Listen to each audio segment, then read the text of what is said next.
collègues. Monsieur Barry. Alors, cette déclaration fait suite au débat sur le pacte pour la transition du Conseil municipal du 1er juin 2021. Transition écologique ou transformation de société ? Point d'interrogation.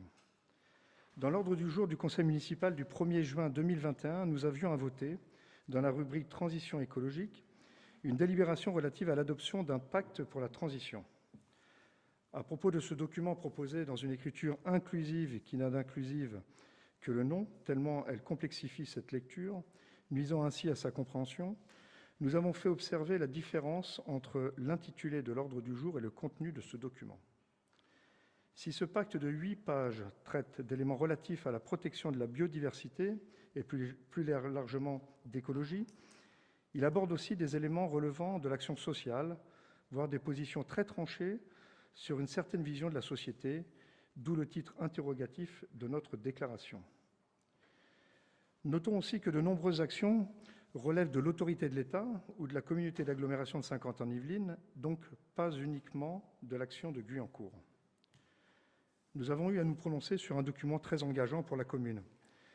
Quoi qu'aient pu en dire les différents intervenants de la majorité lors de ce débat, et de plus très complexe, 3 principes transversaux, 32 mesures qui totalisent 51 niveaux, tout cela semble très technocratique et bien loin des priorités des Guyancourtois qui aspirent à sortir de la crise sanitaire qui les a pour certains durement frappés et sans doute à vivre une écologie plus pragmatique et pratique, telle que la propreté des rues, la conservation des arbres, la limitation des surfaces imperméables et de la bétonisation. N'en déplaise à certains membres de la majorité municipale, toujours prompts à donner des leçons ou déformer les propos, nous rappelons quelques points de ce texte démontrant son caractère très engageant et bien au-delà des problématiques liées à la transition écologique. Dès son introduction, il est question d'un plan d'action concrète, dans la mesure 5, d'appuyer, dans la mesure 5, je cite, d'appuyer la création d'une coopérative de producteurs locaux jusqu'à son soutien financier, dans la mesure 20, de développer les habitats participatifs et les écolieux, dans la mesure 21, assurer l'accueil inconditionnel de tous dans les structures gérées par la commune, dans la mesure 26, de créer des dispositifs publics de premier accueil où pourraient se rendre librement les personnes étrangères à leur arrivée sur le territoire, quel que soit leur statut, et dans la mesure 28, la mise en place d'une constituante communale. Encore une fois, nous le redisons ici, ce pacte va bien au-delà de la transition écologique. Il est porteur d'engagements politiques et sociétaux sur lesquels les Guyancourtois devraient pouvoir se prononcer, pourquoi pas au travers d'un référendum d'initiative locale qui est prévu par la loi, c'est l'article 72-1 alinéa 2 de la Constitution, lors de la révision constitutionnelle du 28 mars 2003. Lors du débat, M. Pareja jugea cela impossible. Le référendum aurait pu être un beau moment démocratique, l'occasion d'organiser de vrais débats publics sur les priorités de la politique écologique vraiment souhaitée par les habitants, les investissements qu'ils seraient prêts à en consentir, etc. Bien sûr, dès le Guyancourt Magazine suivant, vous vous êtes emparé de notre opposition à ce pacte,